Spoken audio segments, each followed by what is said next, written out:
December 20th, 1944. Fourth day since the offensive began and everything was going as planned. Obergefreiter Klaus Ritter stamped his feet in the frozen mud south of Bastogne. The Americans were trapped in the town behind him.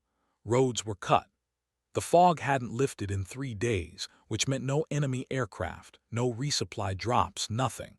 Just cold and waiting and the distant, muffled thump of artillery pounding the American perimeter.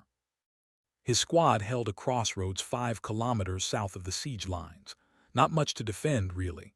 A shell-pocked farmhouse, a low stone wall, 2 Panzerfausts, and orders to watch the road. Nobody expected Americans from this direction. The nearest enemy forces were supposed to be way down south, still stuck in their own lines near the Saar. The intelligence officer had said so at yesterday's briefing. He'd shown them a map. Nothing to worry about on this flank. Fog made everything strange. Sound carried wrong. You heard things that weren't there. The day before, Gefreiter Miller had sworn he heard tanks and they'd spent a useless hour on alert for nothing. Just nerves, the veterans said. Cold and nerves and too much bitter ersatz coffee. They said it was normal to start hearing ghosts after a few days in a fog like this. It was a blanket, this fog. A gray-white wall that felt like protection. It hid them from the dreaded Jabos, the enemy fighter-bombers. It made the world small, manageable. The few meters of road you could see, the men in your squad, the taste of coffee and black bread. Radio traffic from company was calm. Higher command sounded confident. They'd been reading American radio intercepts, they said. The surrounded 101st Airborne in Bastogne was running out of everything: ammunition, medical supplies, food. Soon they'd have to surrender or starve. Everyone knew it. Just a matter of days now, maybe hours. Their squad leader, Feldwebel Kohler, came back from company headquarters with a loaf of bread and some cold sausage. Might get relieved tomorrow for a few hours, he said, his breath plumbing in the wet air. Fog's supposed to lift by the weekend. When it does, we finish off Bastogne and keep pushing west. There was talk of reaching the Meuse, even Antwerp. Some of the younger men, the replacements who hadn't been in Russia, actually believed they might win this thing. Ritter, who had been in Russia, said nothing. He just watched the fog. The night of December 21st passed with a slow, frozen agony. Ritter and his squadmates took turns on watch, 2 hours each, peering into a void that showed nothing. The temperature dropped well below freezing.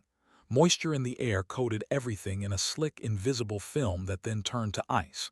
It glazed their rifle barrels, their helmets, the stones of the wall. You couldn't see 10 meters, maybe 5. The road ahead just vanished into white. Silence, broken only by the drip of water from a tree branch or the distant, muted thunder from the north. At dawn on the 22nd, nothing had changed.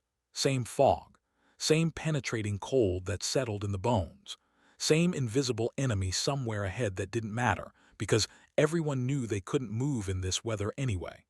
Kohler made coffee on a small spirit stove in the relative shelter of the farmhouse. Men cleaned their weapons more from boredom than necessity. Someone started a rumor that the Americans in Bastogne had tried to break out during the night and been cut to pieces. No one knew if it was true. No one really cared. The rumor was just something to fill the silence. Around mid-morning, things started to feel wrong. It was nothing specific at first. Just a sensation like a subtle shift in pressure. The fog seemed thicker, somehow heavier. Sounds felt different, muffled in a new way. Ritter mentioned it to Kohler. The air feels strange, Feldwebel. Listen. Kohler, a stocky man with a permanent squint, paused. It's fog, Ritter. It all feels strange. Stop being jumpy. But then Miller spoke up, his voice tight. No, listen, I hear it again. Everyone stopped. The small sounds of men fidgeting ceased. They listened. There it was, faint deep within the wool of the fog. A low, grinding rumble, not the sporadic cough of a truck.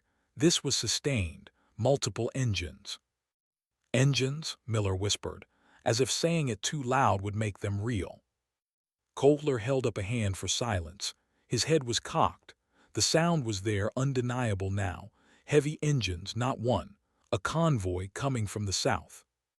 Get on the radio, Kohler snapped to the radio man, a young kid named Becker. Becker cranked the set, put on the headset. Grafe 2 to Nest, come in Nest. Static hissed back. He tried again, his voice rising slightly. Grafe 2 to Nest, report possible vehicle movement to the south. Acoustic, over. After a long moment, a voice crackled through, thin and distorted by distance and the damp air. Nest to Grafe 2, repeat your last, over. Possible vehicle movement south of our position. Multiple engines, over. The voice that came back was laced with static and something else, annoyance. Grafe 2, be advised, intelligence reports no enemy formations in your sector. Check your bearings. Probable sound transfer from our own vehicle columns to the east. Over. Kohler grabbed the headset from Becker. Nest, this is Feldwebel Kohler. The sound is not from the east, it is south, and it is getting louder. Request permission to send patrol for visual confirmation. Over. A longer pause. Then the annoyed voice. Negative, Grafe 2, maintain watch position. Do not dispatch patrols on acoustic ghosts. Conserve fuel and energy. Nest out. The connection died with a click of static. Kohler stared at the radio as if he could strangle the voice that had come from it. Outside, the men stood frozen, listening. The engine rumble was no longer faint. It was a growing, pervasive drone coming from nowhere and everywhere in the fog. He said it's our own trucks, Becker said, wanting it to be true. That is not our trucks, Kohler said flatly. He put the headset back on and tried again. Nest, this is Grafe 2. The sound is increasing. Estimate company-sized motorized element at minimum. I am disregarding previous order. Sending patrol south. Over. This time a different voice answered, older, wearier. Grafe 2, this is Nest actual. Explain. Herr Oberleutnant, the noise is clear and closing. We have visual 0. I am sending 3 men down the road. Request you alert battalion. Over. A sigh crackled over the radio. Acknowledged, Grafe 2, keep it brief. Report contact in 15 minutes. Nest actual out. Kohler pointed at Ritter, Miller, and a quiet, veteran soldier named Vogel. You 3, go down the road. 300 meters, no more. Eyes and ears only. If you see anything at all, you run back. Understood?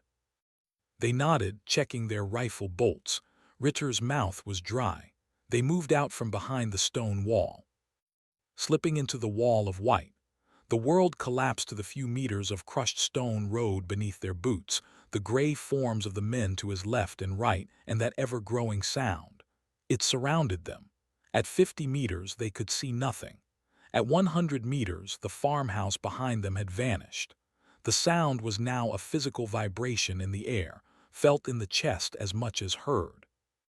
Then beneath the growl of engines, a new sound, a rhythmic, metallic clatter, a squeaking, grinding rhythm. Vogel stopped dead. Tracks, he hissed. They weren't the high-pitched whine of a German panzer. This was a different, heavier cadence. Shermans, Vogel said. The single word carried the weight of a curse. The sound was no longer just ahead. It was to the left, the right. Ritter felt a dizzying disorientation. The tank could be 20 meters away or 200. There was no way to know. He looked at Miller, whose eyes were wide with terror. Vogel was already backpedaling. Go, Ritter whispered, and they turned and ran, abandoning any pretense of stealth, stumbling on the icy road, their breath tearing in their lungs. The impossible sound chased them. They burst back into the farmyard, gasping. Tanks, Vogel shouted, leaning over, hands on his knees. American tanks, many of them. Kohler was already on the radio, his voice climbing. Nest, this is Grafe 2. Visual confirmation negative but acoustic confirmation positive. Tank tracks, multiple, estimated less than 500 meters south. Request artillery fire on road grid. The voice from the radio cut him off sharp now. Grafe 2, be silent and listen. There are no American tanks south of the perimeter. You are hearing things. Hold your position and maintain radio discipline. Out. Kohler's face went from pale to a furious red. He screamed into the microphone, "They are here, do you hear me? They are. The first shell landed with a earth-shaking asterisk crump 50 meters short of the farmhouse, spraying mud and frozen dirt over the stone wall. Then another, and another. Impacts walking up the road toward them, methodical, blind, and terrifyingly accurate. "Incoming," someone shrieked. The squad scrambled for cover. The radio speaker now erupted with a cacophony of other voices, distant, panicked, overlapping. "Contact at Millendorf, tanks. Engines on the flank, can't see. This is Adler 4, we are under direct fire." The defensive net was unraveling in real time, a chorus of disbelief turning to terror. "Kohler got battalion on the horn," a harried, strained voice answered. All stations, be advised we have multiple reports of armor contact across the southern sector. Await verification. Hold your positions. Artillery support is not available at this time. Zero visibility. Hold your positions." Ritter crouched behind the wall, fumbling a Panzerfaust tube from its crate. His hands were numb. The engine roar was now a constant, deafening tsunami of noise. He peered over the stones, straining to see. Nothing but white. Then the fog moved. It didn't lift, it just swirled as if parted by a giant hand. One moment, nothing. The next, a dark green shape, huge and alien, was there on the road, already rolling past their position. A Sherman. Its long 76 gun was pointed forward, its sides slick with moisture.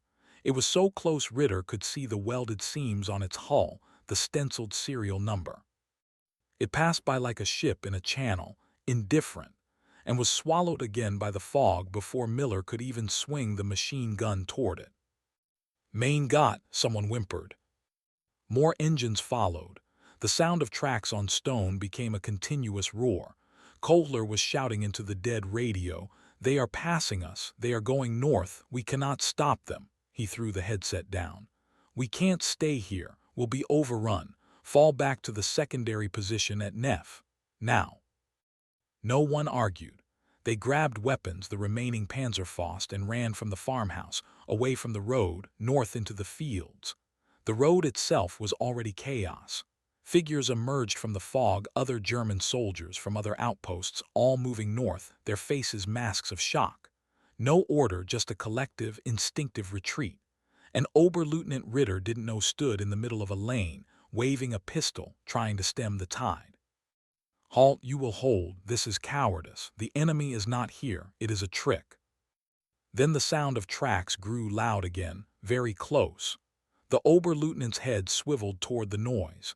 His defiance crumbled in an instant. He pocketed the pistol and joined the retreat, running as fast as any of them. They reached the small village of Neff to find it in pandemonium. Stragglers from a dozen different units milled in the square. A Hauptmann was trying to organize a defensive line, but his questions were met with shrugs and wild, contradictory reports. "How many tanks?" "Dozens, hundreds." "From where?" "Everywhere." "Where is your officer?" "Dead, missing, I don't know." A runner arrived from what was left of battalion headquarters, his uniform torn, his eyes wild. "The attack is across the entire southern front," he panted. "At least 2, maybe 3 American armored divisions.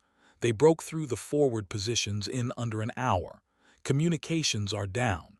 No one has a coherent picture." The Hauptmann asked about artillery, about air support. The runner just laughed, a short, hopeless sound. "Artillery can't see. They're firing blind or not at all. The skis belong to the Americans when this fog lifts." Ritter found a gap in a garden wall and looked south. The fog thinned for a few fleeting seconds. The sight froze the blood in his veins. The road and the fields beyond were not empty, they were full.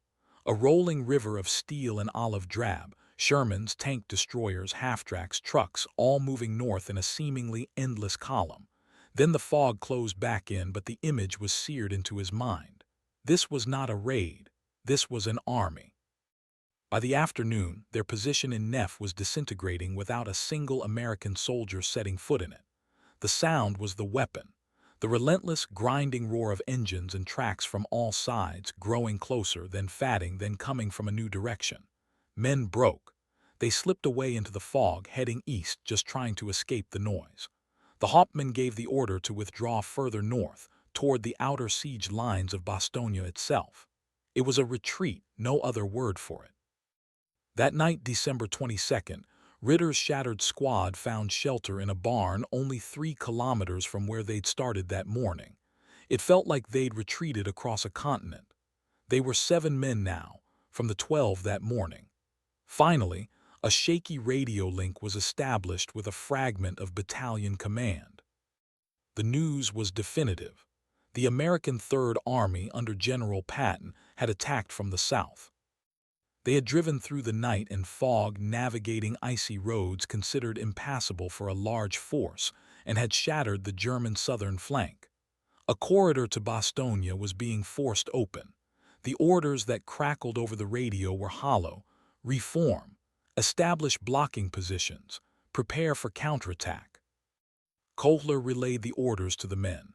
No one responded. They just stared at the dirt floor. The belief, the certainty that had underpinned the entire Ardennes offensive was gone.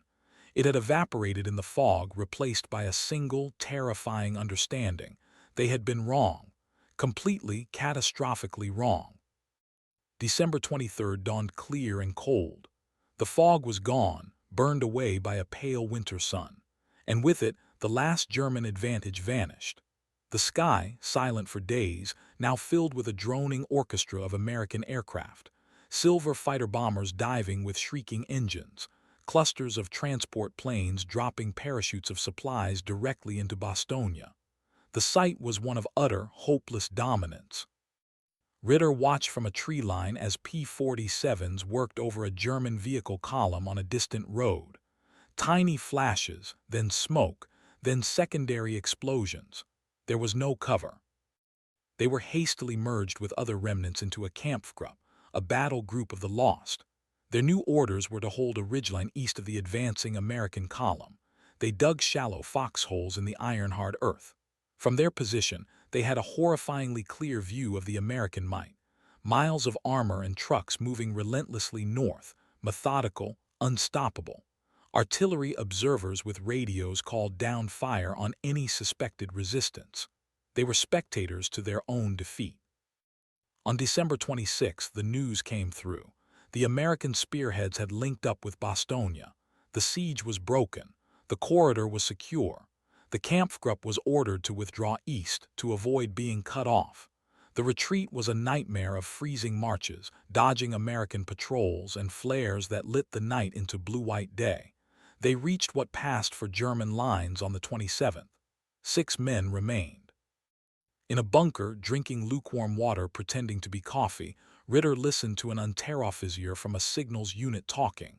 The man had heard things. Patton, he said, the name foreign to Ritter. He's their aggressive one, turned his whole army north in 2 days. Our planners said it would take a week minimum. They said the weather made it impossible. He gave a tired, hollow laugh. They were wrong about everything. That night, Ritter tried to write a letter home.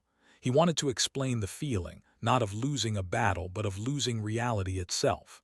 Of standing in what you believed was safety, only to have the very assumptions of your world proven false by the grinding of tracks in the fog. He wrote about how confidence could be a trap. He did not mail it. He burned it in an empty ration tin. The truth was no comfort. January 1945. They were in a new sector with new designations, but they were the same broken men. The weather was still cold. Fog still came. But everything was different. Before Bastogne, there had been setbacks, but always an underlying belief in ultimate German superiority, in a turn of fate. That belief was dead. You could hear it in the silence that followed empty pep talks from new junior officers. You could see it in the way men now dug their holes deeper, faster, expecting the storm. New orders came, plans for another localized attack. The officers presented it with forced enthusiasm. The men who had been south of Bastogne exchanged glances. They knew now. They knew the Americans could move faster than intelligence predicted. They could fight in conditions doctrine said were impossible. They knew what happened when you attacked the Americans. They didn't just hold, they materialized behind you out of the fog. Ritter stood guard on a quiet, foggy night. He listened with every fiber of his being, not for the sound of an enemy, but for the sound of the impossible becoming real again. Kohler, now a gaunt shadow of his former self, came by on his rounds. "Anything to report?" "Nothing, Feldwebel, all quiet." Kohler nodded, his eyes scanning the white void.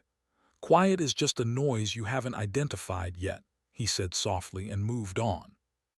Ritter checked his watch. 2 more hours. He stood in the silent, smothering whiteness, a sentry guarding against ghosts. Not the ghosts of the dead, but the ghosts of their own shattered certainties, and the living, steel ghosts that had roared out of the mist to teach them the hardest lesson of the war, that the map is not the territory, and that the enemy writes his own rules. The front hadn't just moved that day south of Bastogne. It had collapsed. And with it collapsed the last, frayed hope that anything would ever make sense again. That's it for this video. Thanks for watching. If you really enjoyed and you are a true history lover, please hit that subscribe button and leave a comment to encourage me for making such content. Don't forget to press that bell icon so you will never miss any video about historical wars and battles. See you in the next video.